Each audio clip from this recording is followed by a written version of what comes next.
A search is still underway for a missing submersible with 5 people on board that was touring the wreckage of the Titanic.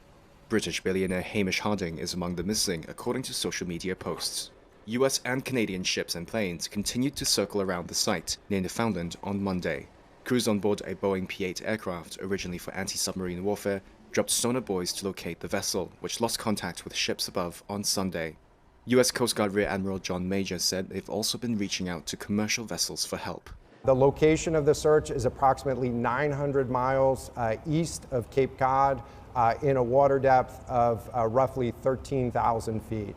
It is a remote area, and it is a challenge to conduct a search in that remote area, but we are deploying all available assets to make sure that we can locate the craft and rescue the people on board.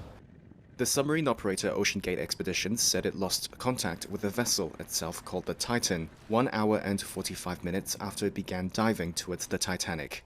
Authorities say it's still unclear if the sub has surfaced or if it's still underwater, but they said it could stay submerged for 96 hours.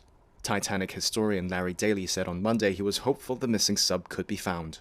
Deep submersible diving is very dangerous, but it's high tech, and as each year goes by, the equipment gets better, the technology gets better, and so on. So I'm very hopeful and very positive. I was in the sub for 12 hours. We have our own breathing system on board, and if that's maintained properly, like changing your filter and your CO2 scrubber, you can stay down there for quite a few hours. The British billionaire Harding was identified as being on board by what appeared to be a social media post from his stepson. Harding himself had also posted on Facebook that he would be aboard the sub, and there have been no further posts from him since. The expeditions to see the British passenger liner that famously sank in 1912 after it struck an iceberg cost $250,000 per person. The trips set out from St. John's, Newfoundland, before heading out roughly 400 miles into the Atlantic to the wreckage site.